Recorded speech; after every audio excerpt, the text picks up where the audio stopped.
At the end of the year, my daughter-in-law called me a greedy old woman and said I was only holding the family back. I stayed silent. The next day, I stopped paying the mortgage on the house they were living in. The words hung in the air like shattered glass. I could feel everyone at the Christmas dinner table freeze. My son David's face paled. My other children looked down at their plates, and the grandchildren stopped their chatter. Only Amanda, my daughter-in-law, seemed unaffected, sipping her wine with that same smug smile she always wore when she thought she'd put me in my place. "Amanda," David started, but his voice trailed off. He never finished these sentences, never stood up to her, not even for me. "What?" she replied, setting her glass down. "We're all thinking it. Mom's sitting on all this money, this house, her savings. For what? So she can take it to the grave? Meanwhile, we're struggling to make ends meet." I looked around at the dining room of the house I had bought for them 5 years ago. The crystal chandelier that Amanda had insisted on installing. The designer furniture. The expensive art on the walls. Struggling was not the word I would have used. Before we continue, comment where you're watching from and subscribe to the channel. We'd love to see how far our stories are reaching. "I think we should move on to dessert," my daughter Sarah suggested, already standing to clear the plates. But Amanda wasn't finished. "All I'm saying is that it wouldn't kill her to help us a little more. What's the point of being so greedy at her age?" 68. That was my age. Not ancient, not dying, just 68. I'd worked for over 40 years as a school administrator, saved every penny, invested wisely.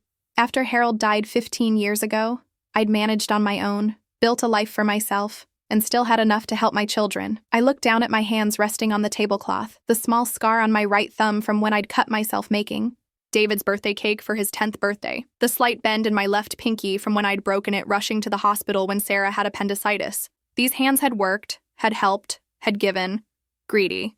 The word echoed in my mind as I quietly folded my napkin and placed it beside my half-eaten turkey. "I think I should go," I said softly, pushing back my chair. "Mom, no," Sarah protested. "Don't leave like this." David remained silent, his eyes darting between his wife and me.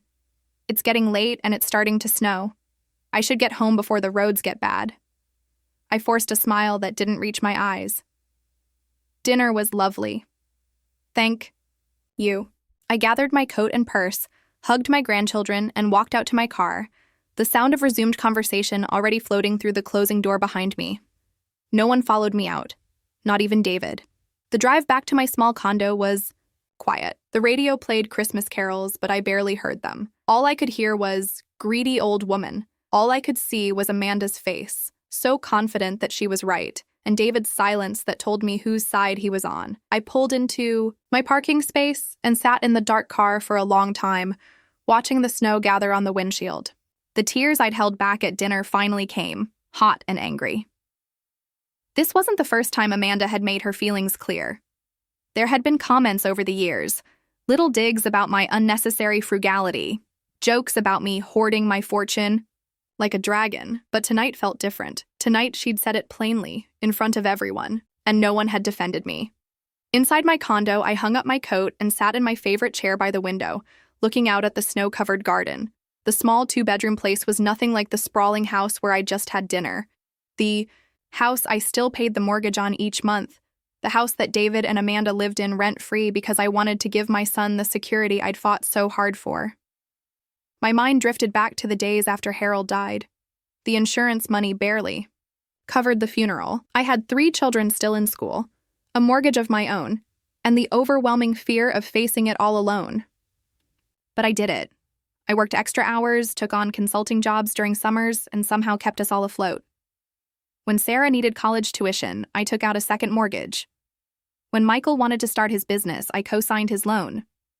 And when David and Amanda got married 7 years ago, I helped with the wedding, then the down payment on an apartment, and finally, the house. I'd done it all without complaint because that's what mothers do.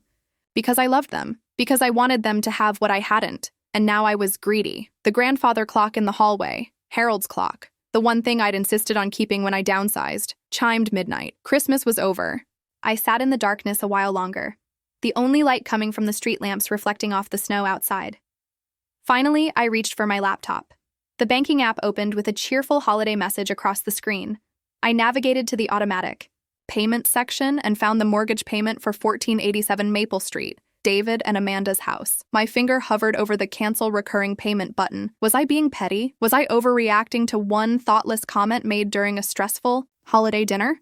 Then I remembered the look in Amanda's eyes, not just tonight, but every time she talked about my money, the entitlement, the barely concealed resentment that I hadn't simply handed over everything to them. And David's silence, always his silence. Clicked the button. A confirmation window appeared. Are you sure you want to cancel this recurring payment? I took a deep breath and clicked yes. The screen changed, a small notification appearing, payment canceled successfully. I closed the laptop and went to bed, not knowing if I would sleep, not knowing if I would regret this decision in the morning, but feeling, for the first time in years, that I had stood up for myself, even if no one else had witnessed it. The call came 3 weeks later, just as I knew it would. The bank's grace period had ended, and the first missed mortgage payment had triggered a notification. Mom? David's voice was tight with panic. Did you know the mortgage payment didn't go through this month? I set down my teacup, my hand surprisingly steady. Yes, David, I canceled the automatic payment. You, what? Why would you do that without telling us? I closed my eyes, seeing Amanda's face at Christmas dinner, hearing her words again. I think you know why, David. There was silence on the other end of the line, then a muffled conversation. I could imagine him covering the phone, whispering to Amanda, her face changing as she realized what had happened. Is this because of what Amanda said at Christmas? His voice was quieter now. Mom, she didn't mean it. You know how she gets when she's had a few glasses of wine. Did she apologize? I asked. Another silence. Well, no, but has she ever apologized, David? For any of the little comments, the jokes at my expense, the suggestions that I'm not doing enough for you both? Mom, that's not fair. We've been under a lot of stress lately. The renovation costs were higher than we expected, and Amanda's thinking about quitting her job to start her own business. David, I interrupted, my voice firm but not unkind. I'm not having this conversation right now. I've made my decision. What decision? What are you saying? I'm saying that I'm no longer paying the mortgage on the house. If you want to keep it, you'll need to take over the payments. Mom! The panic was back in his voice. We can't afford, you know our situation.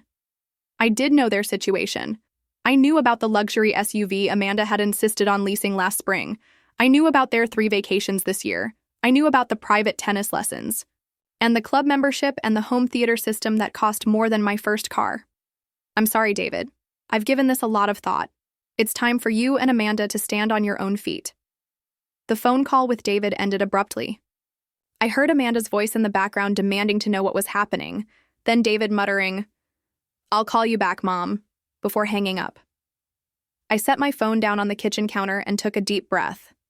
The silence in my condo felt heavier somehow, as if the air itself was holding its breath, waiting.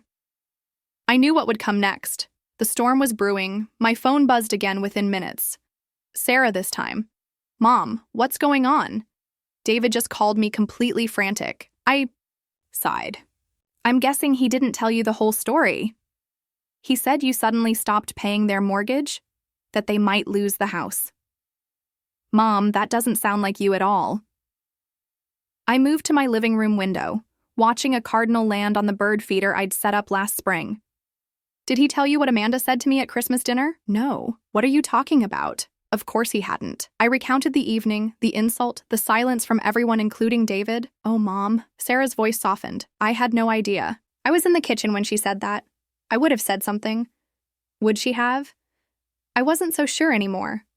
We'd all gotten so used to tiptoeing around Amanda's sharp tongue to making excuses for her behavior.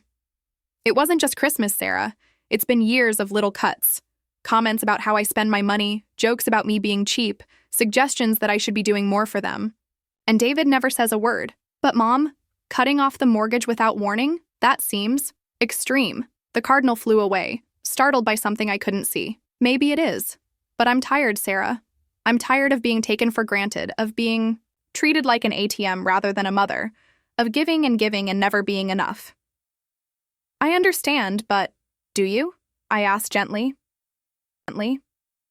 Do you really understand what it feels like to be called greedy by someone living in a house you're paying for? Sarah was quiet for a moment. No, I guess I don't. Another pause. So what happens now? Now they have choices to make. They can take over the mortgage payments, they can sell the house and find something within their budget, or they can apologize sincerely and we can discuss where to go from here. And if they don't do any of those things, I hadn't allowed myself to think that far ahead. Then I suppose we'll all learn something about what matters most to them. After we hung up, I made myself a cup of tea and tried to focus on the mystery novel I'd been reading, but the words blurred together. I kept seeing David's face as a little boy, the way he'd look up at me with complete trust, the way he'd curl against me when he was sick or scared. When had that boy become this man who would stand by while his wife insulted his mother? The doorbell rang at 7 that evening. I knew who it would be before I opened the door. David stood there, his face tight with strain. Amanda was behind. Him, arms crossed, her expression a mixture of anger and something else. Triumph, perhaps? As if my reaction had proven something about me. "Can we come in?" David asked. I stepped aside, letting them enter. My small living room suddenly felt cramped with their presence. Amanda's eyes darted around, taking in the modest furnishings, the family photos, the worn but comfortable furniture. Her lips curled, slightly, confirming what I'd always suspected. She thought my home was beneath her.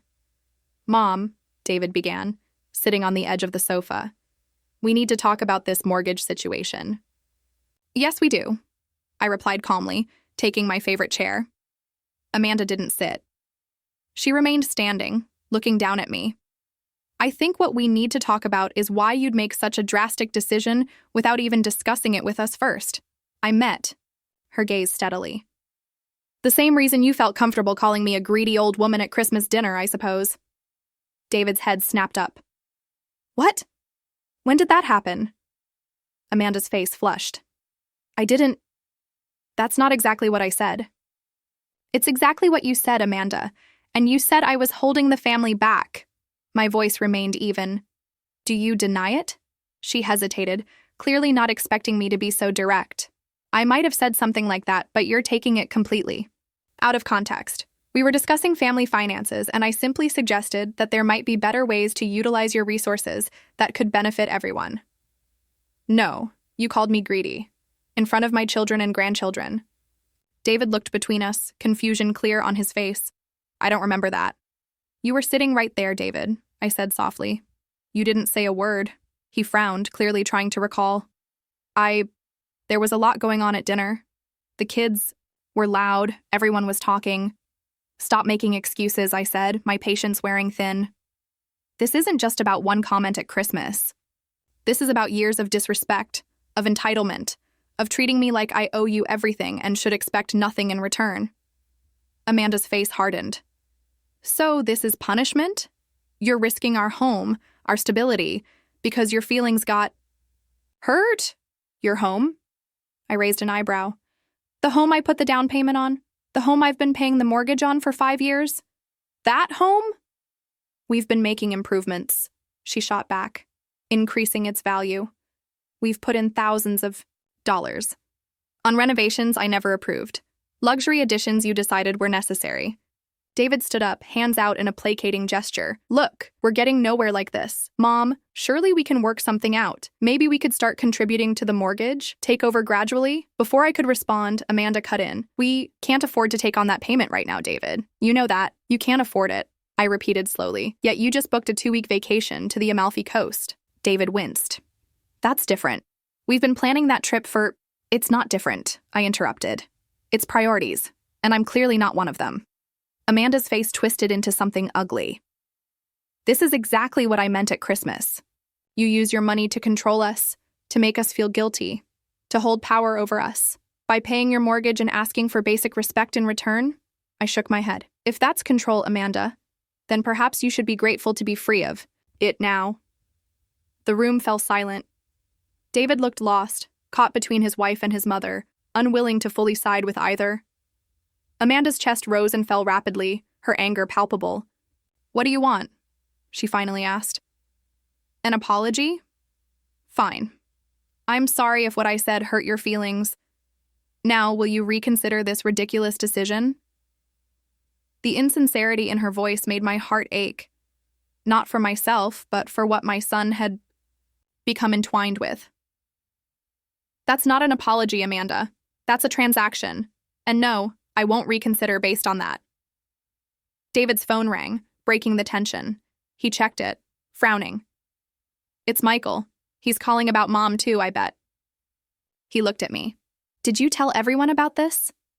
I told Sarah when she called me after you called her. That's all. He answered the phone, stepping into the hallway. I could hear his voice, low and tense, though not the words. Amanda leaned down, her voice just above a whisper. You've made a big mistake, Margaret. You think this will bring David closer to you? All you've done is prove that I was right about you all along. Amanda's whispered threat hung in the air as David returned from his call, face troubled.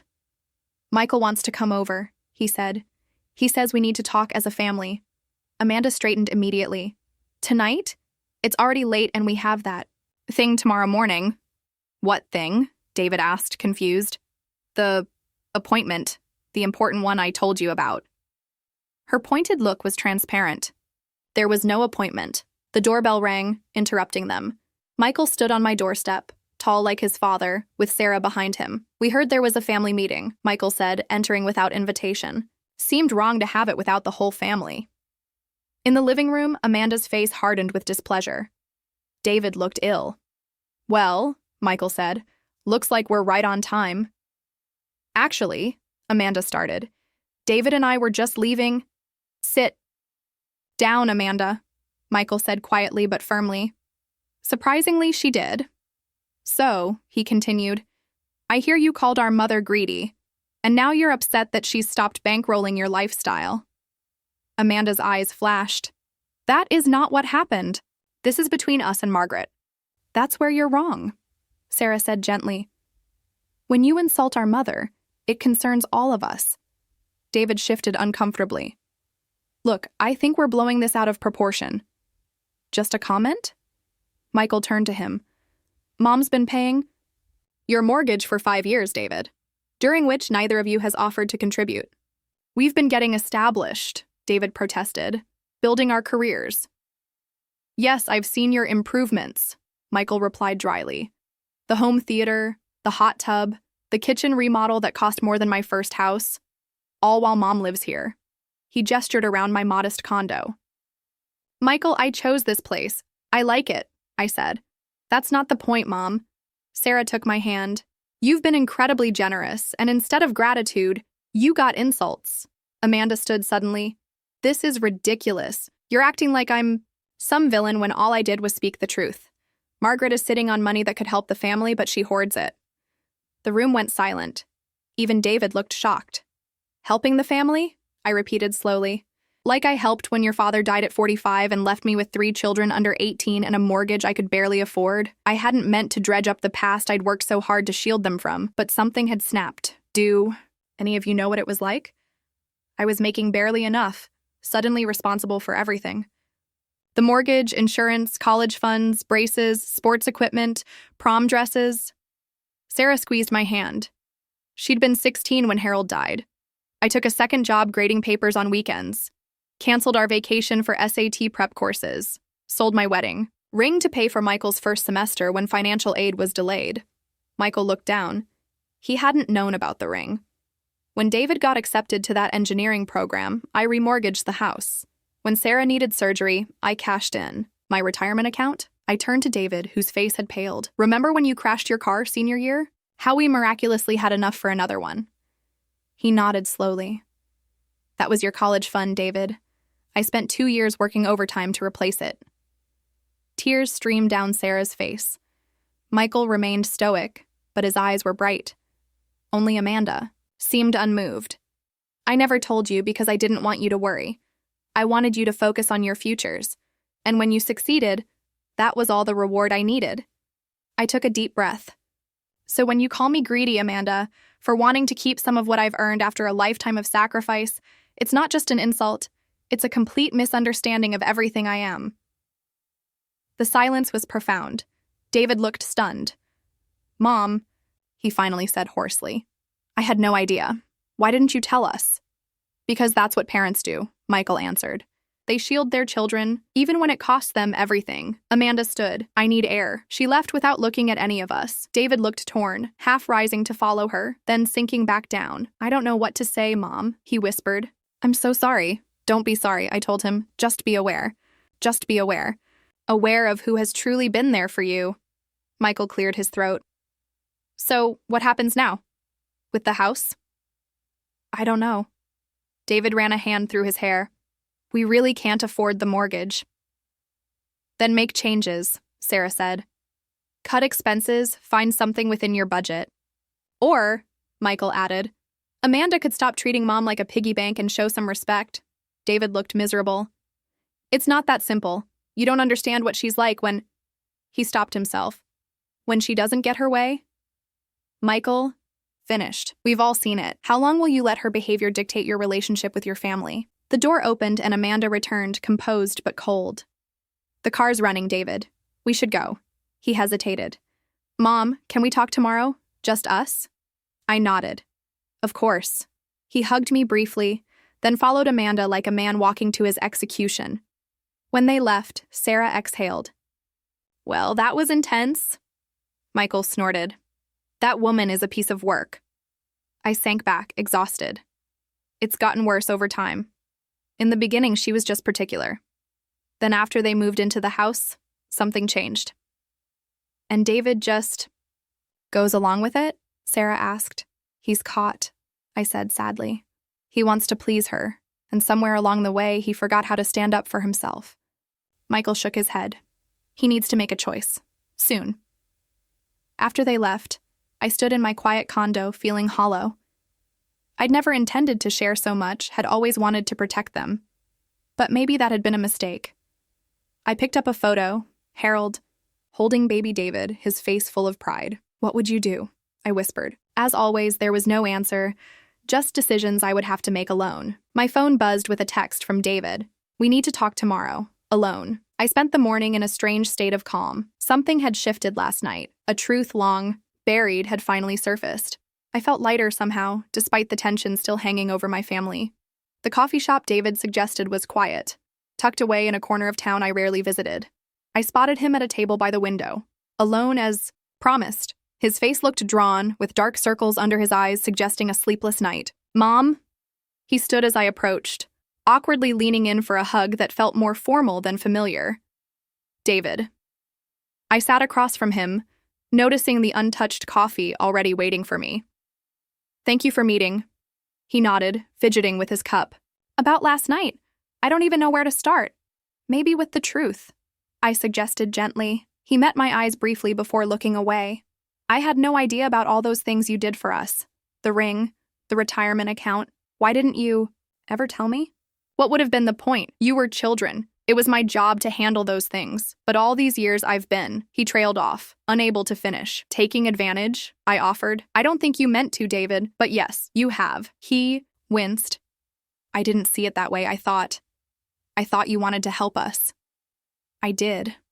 I do. But help shouldn't be endless, and it shouldn't come without basic respect. David stared into his coffee. Amanda doesn't mean to be disrespectful. She just has strong opinions about how family resources should be shared. Family resources, I repeated. You mean my money? It's not like that, he protested, but weakly. She believes family should support each other. And how exactly has she supported me, David? The question hung between us, unanswerable. Finally, he sighed. I know things haven't been balanced. I know that. But she's my wife, Mom. I have to consider her feelings, too. And what about your feelings? Do you agree with her that I'm greedy? That I owe you more than I've already given? No, of course not. He looked genuinely distressed. I've never thought that. Then why didn't you say anything when she said, it? Why have you never stood up to her when she makes these comments? David ran a hand through his hair, a gesture so like his father it made my heart ache. It's complicated. When Amanda gets upset, things get difficult. At home, I mean. Difficult how? She has a certain way she expects things to be. And when they're not that way, she gets unhappy. And when she's unhappy, everyone's unhappy. Studied my son, this man I'd raised to be strong and independent, now tiptoeing around his wife's moods. That sounds exhausting, David. It's just how she is, he said defensively. Everyone has their quirks. There's a difference between quirks and controlling behavior. His expression hardened slightly. You don't understand our relationship. I understand that you're defending someone who called your mother greedy after years of living in a house she pays for. David fell silent, unable to counter this simple truth. So what did you want to talk about? I finally asked. He took a deep breath. Amanda and I talked last night, a lot, and we'd like to propose a solution. Something in his tone made me wary. What kind of solution? We think it would make sense for you two to sign the house over to us. I blinked, certain I'd misheard. Excuse me? Just hear me out. He hurried on. You've been paying the mortgage for 5 years already. That's a significant investment.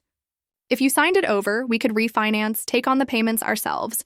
And why would I give you a house worth over $500,000? Because you've already put so much into it, he said, as if this made perfect sense. This way, your investment is protected. It stays in the family. I stared at him, realization dawning. This isn't your idea. This is Amanda's. He looked away. We discussed it together. Did you discuss how you'd pay me back for the down payment? For the 5 years of mortgage payments I've already made? Or is this just another handout? Mom, it's not like that. We're trying to find a solution that works for everyone.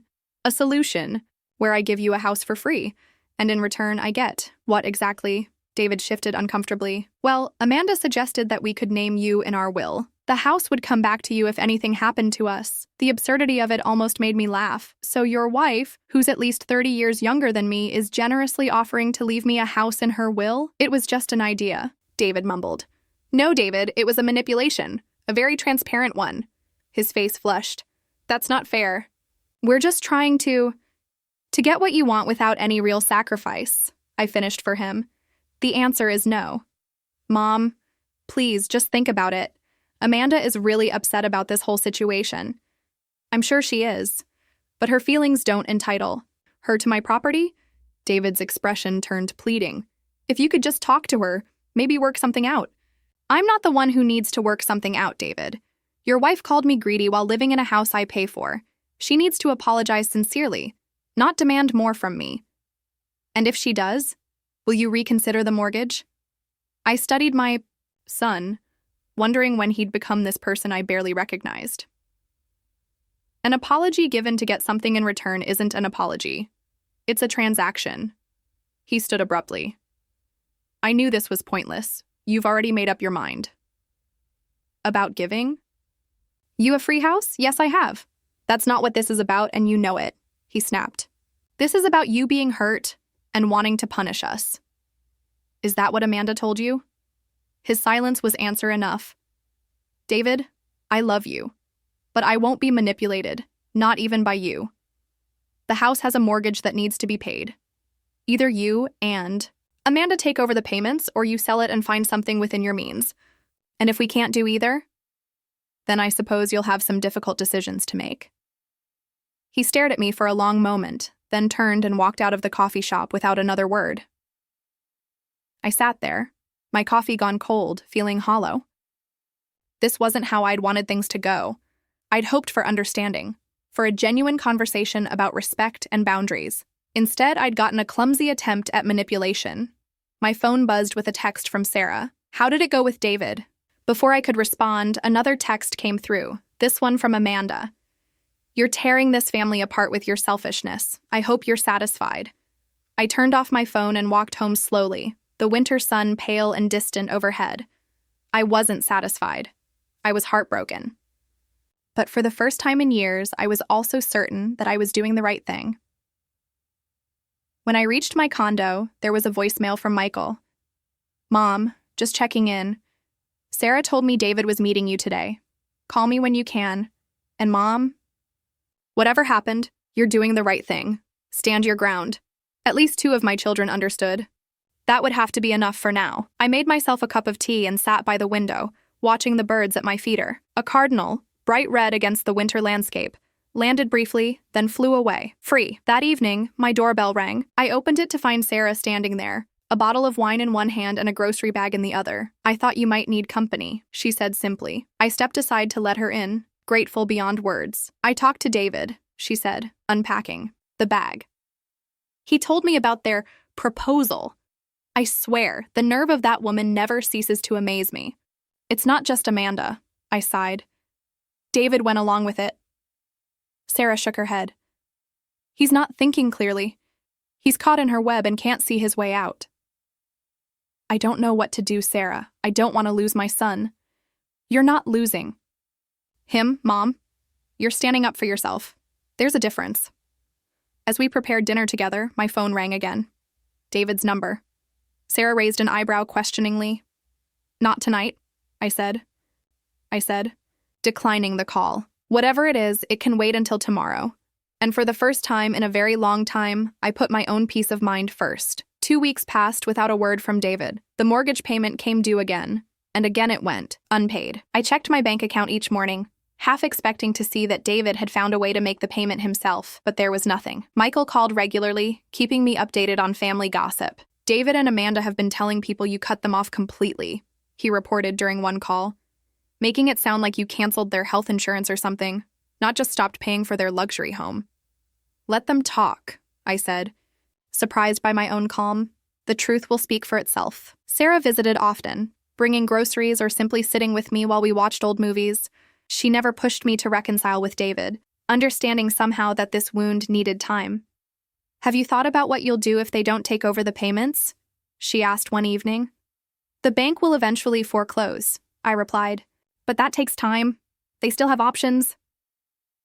And if they don't take any of those options, I sighed. Then I suppose I'll have to decide whether to resume payments or let the house go. Would you really let it go? After putting so much into it, I considered this. You know, a month ago, I would have said no. I would have paid the mortgage just to avoid the conflict, to keep the peace. But now, I paused, surprising myself with what I was about to say. Now I think I would. Some prices are too high, even for family harmony. Sarah squeezed my hand. I'm proud of you, Mom. Those simple words meant more to me than she could know. The following Monday, I received a certified letter from the bank. The mortgage on 1487 Maple Street was now officially delinquent. If payments weren't resumed within 30 days, foreclosure proceedings would begin. I called my attorney, Richard, an old friend who had helped me settle Harold's estate years ago. What are my options here, Richard? I asked after explaining the situation. Well, since your name is on the deed and the mortgage, you're legally responsible for the payments, he explained. If you let it go into foreclosure, it will damage your credit. And if I sell it? You can sell it, but since David and Amanda live there, you'd need to give them proper notice to vacate. Unless they're agreeable to the sale, it could get messy. Thought about Amanda's stubbornness, her sense of entitlement. Messy seems likely. There is another option, Richard said slowly. You could transfer ownership to them, but with conditions. A formal agreement that they take over the mortgage payments. Would that protect me if they default? Not completely, but it would give you legal recourse. And it might be a middle ground. You're not giving them the house for free, but you're giving them a chance to keep it. I thanked him and promised to think it over. As I hung up, my doorbell rang. I opened it to find David standing there, looking haggard. Mom, he said simply. Can we talk? I led him to the living room, noting the dark circles under his eyes. The rumpled clothes. This wasn't the polished son I was used to seeing. I got a letter from the bank, he said without preamble. So did I. Amanda and I had another fight about it. A big one. I waited, not offering comfort or solutions. He needed to find his own way through this. She wants me to contest the will when you die. His voice broke slightly. She thinks you're being unfair by not helping us more now, so we should get more later. The naked greed of it took my breath away. And what do you think, David? He looked up, his eyes red-rimmed. I think I've been a fool. I think I've been so afraid of her anger, her disappointment, that I've betrayed the one person who has always been there for me. My heart clenched, but I kept my voice steady. Why now? What's changed? Sarah showed me something, he said, pulling out his phone. After our last conversation, she went through some old family photos and found this. He handed me the phone. On the screen was a picture I hadn't seen in years. David at his high school graduation, standing between Harold and me, his face alight with pride. I remembered that day clearly, how we'd scraped together enough for a small celebration, how Harold had insisted on buying David a new tie despite our tight budget. Sarah reminded me who was there for every game, every school event, every crisis. David continued, who worked multiple jobs so I could have opportunities, who never once complained about the sacrifices. He took a shaky breath. And then she showed me this. He swiped to another photo, more recent, from last Christmas. I was sitting alone at the end of the table while everyone else clustered together, laughing at some joke I hadn't been part of. The isolation was palpable even in a still image.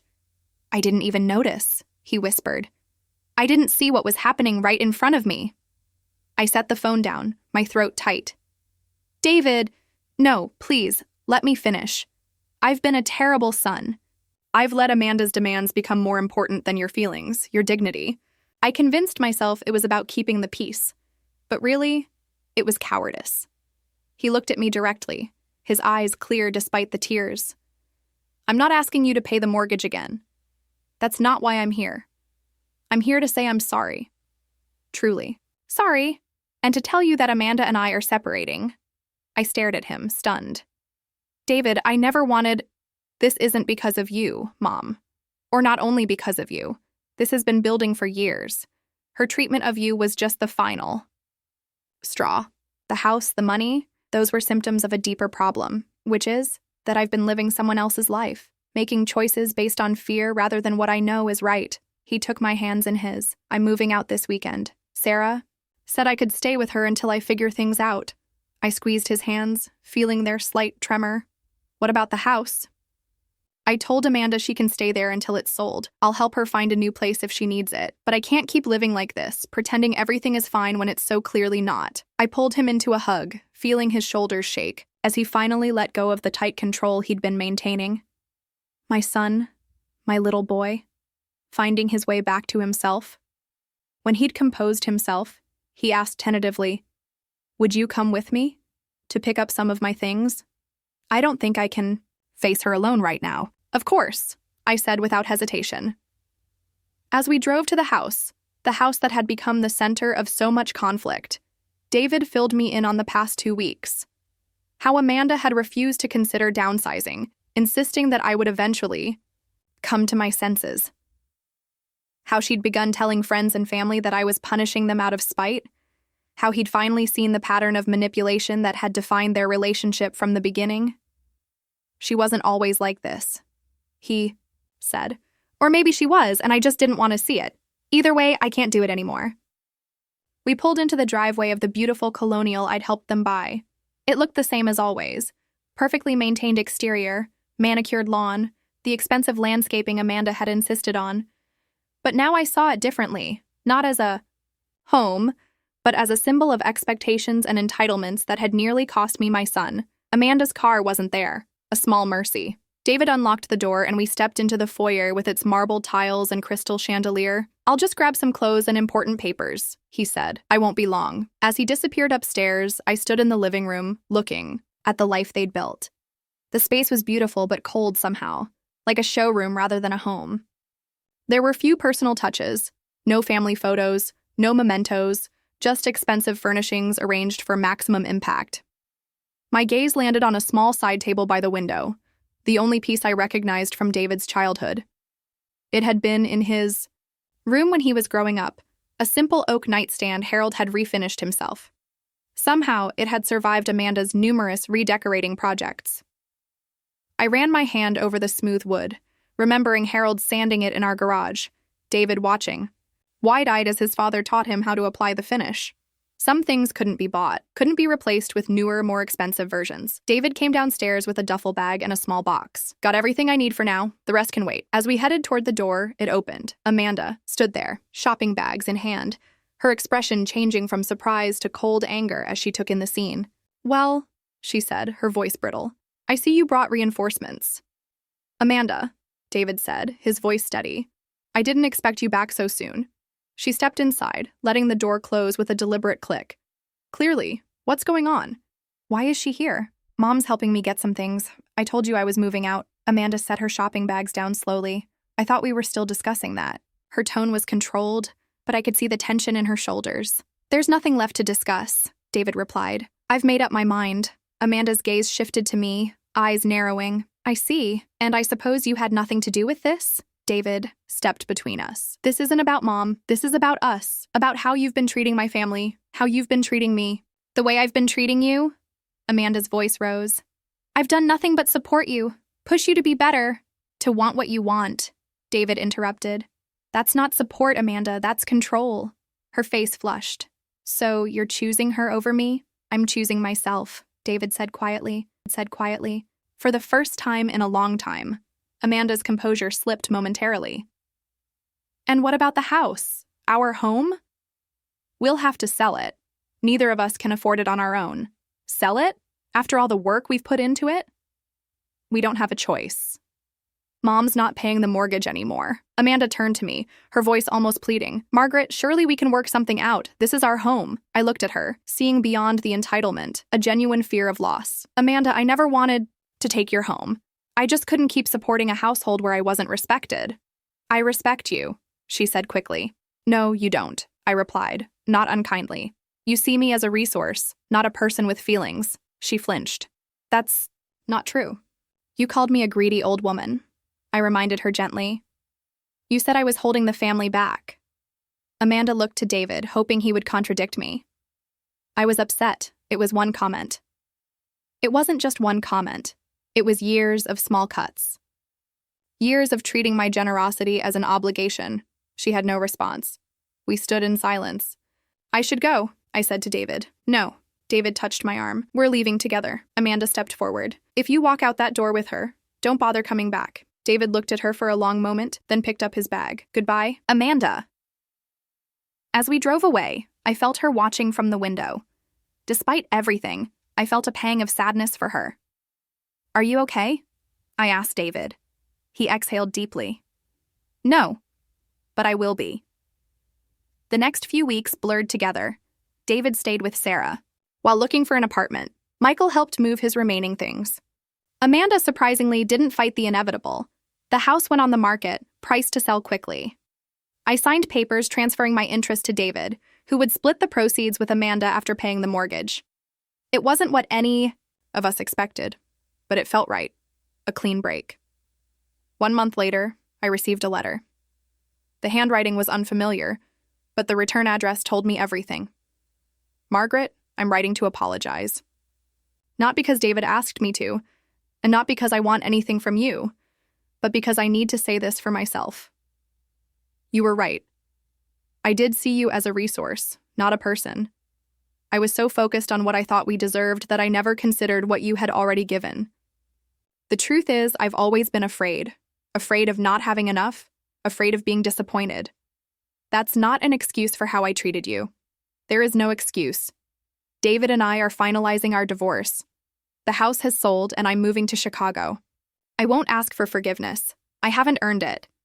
But I wanted you to know that I understand now what I did wrong.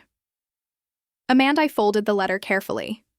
It wasn't magic erasing the pain, but it was something, an acknowledgement, perhaps the beginning of wisdom.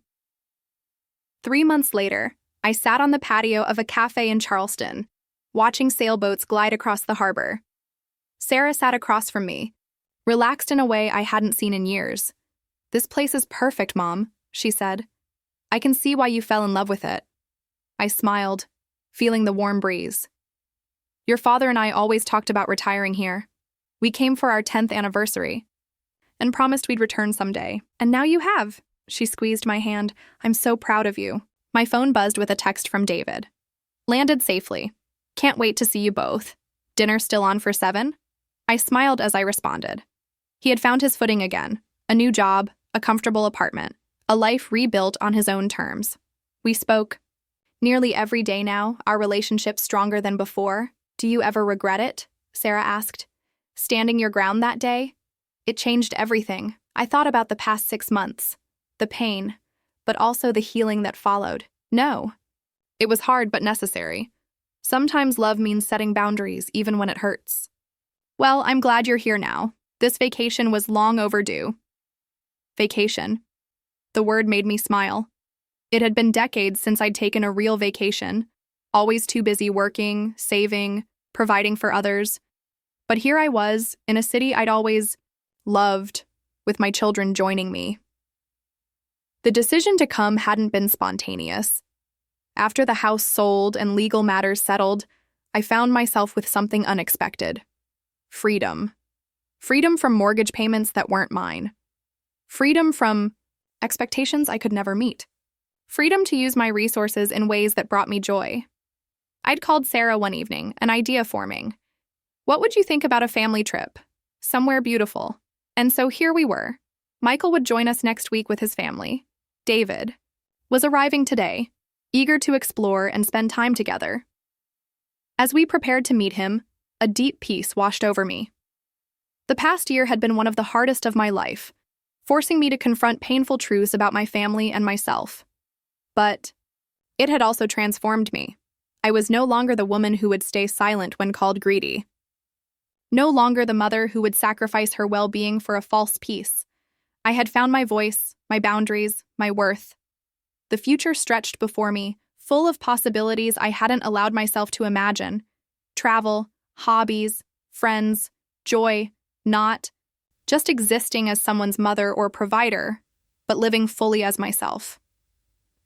As Sarah and I walked to meet David, I thought about that December evening that changed everything. One insult, one decision, one moment of finally saying enough. I hadn't known where that path would lead, only that I couldn't continue on the old one. Now I understood that sometimes the greatest act of love, for yourself and others, is simply to stand your ground. The sun was setting over the harbor, painting the sky in brilliant golds. Ahead, I could see David waiting, waving as he spotted us, my son, my family. Not perfect,